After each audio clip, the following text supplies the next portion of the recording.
இந்திய அரசுக்கு வரி போடுவதற்கான இடம் ஏது, நிலம் ஏது, மக்கள் ஏது? ஒரு ஆள் உண்டா உனக்கு? ஒரு சதுர மீட்டர் உண்டா உனக்கு? நீ அந்த ஒரு சதுரம் எங்கேயாவது இறங்கினா அது ஒரு மாநிலமா இருக்கும், அவ்வளவுதானே?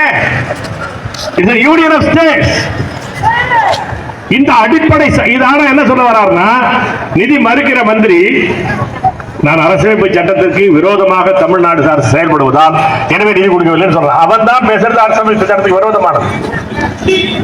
அடாவடியா அவன் செய்யறான். என்ன காரணம்? இதை எதிர்த்து பேசுவதற்கு இந்த உதயநிதி மாதிரி பசங்க எல்லாம் பேசுறது இருக்குல்ல, சும்மா சவடா எல்லாம் துணை முதலமைச்சர் வச்சுக்கிட்டு பரம்பரை சொத்து மாதிரி வச்சுக்கிட்டு இருக்காங்க. அந்த பையன் என்ன பேசுறான்?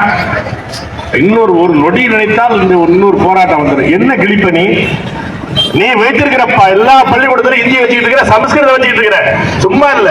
அவன் கேட்பான்ல, இந்த எதிர்ப்புக்கு, இந்த இந்தி திணிப்பை எதிர்ப்பதற்கு மக்கள் மத்தியில் மரியாதை வராமல் இருப்பதற்கான முக்கியமான காரணமே இதை எதிர்ப்பதாக சொல்லக்கூடிய திமுக ஆட்கள் எல்லாம் அவன் பள்ளிக்கூடம் நடத்துறான். பினாமி பேர்ல, குடும்பத்தார் பேர்ல, சொந்தக்காரன் பேர்ல பள்ளிக்கூடம் நடத்துறான். எல்லாம் மெட்ரிகுலேஷன் பள்ளிக்கூடம். அந்த பள்ளிக்கூடம் எல்லாத்திலையுமே இந்தி உண்டு. அதை பேசிக்கிட்டு இந்திய எதிர்ப்பு, இன்னொரு ரத்த ஆறு ஓடு, இந்த கதையெல்லாம் அவனுக்கு தெரியும். உன்னோட அவன் மச்சான், அவனுக்கு தெரியும். ஏன்னா உன்னோட சேர்ந்து இருந்தவன், அவனுக்கு காலடியில் கீழ் மந்திரி பெற்றவன், உன்னோட பத்தி அவனுக்கு தெரியும். அவன் காலடியில் கிடந்த மந்திரியை பெற்றவன் தானே நீனு, அவனுக்கு தெரியும் உன்னை பத்தி. எனவே இந்த திராவிட மாடல் ஒண்ணு நம்மளை பாதுகாக்காது.